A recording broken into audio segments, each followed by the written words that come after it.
Lahat ba nagkaubo na rin?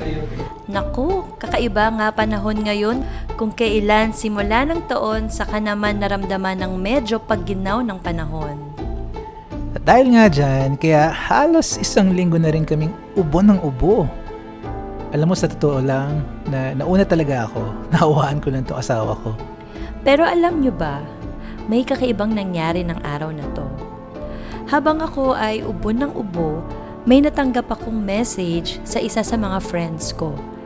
Ano daw ba ang address namin at may ipapadala siya. Aba, nagulat na lang kami na pagdating ng delivery, ito pa nga ang bubungad sa amin.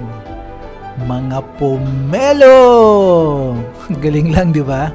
Sino ba mag-aakalang sa lahat ng pwedeng ipadala sa amin, ito pa talaga? Ito na nga at dali-dali kong pinabukas sa asawa ko. Naku, amoy pa lang nakakaginhawa na.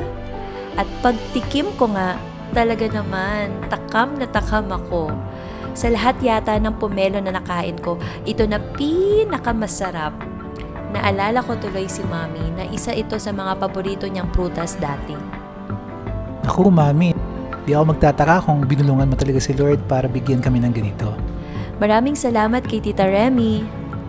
Sino ba ang mag-aakalang kung kailan kami ubo ng ubo, saka naman saktong dumating to?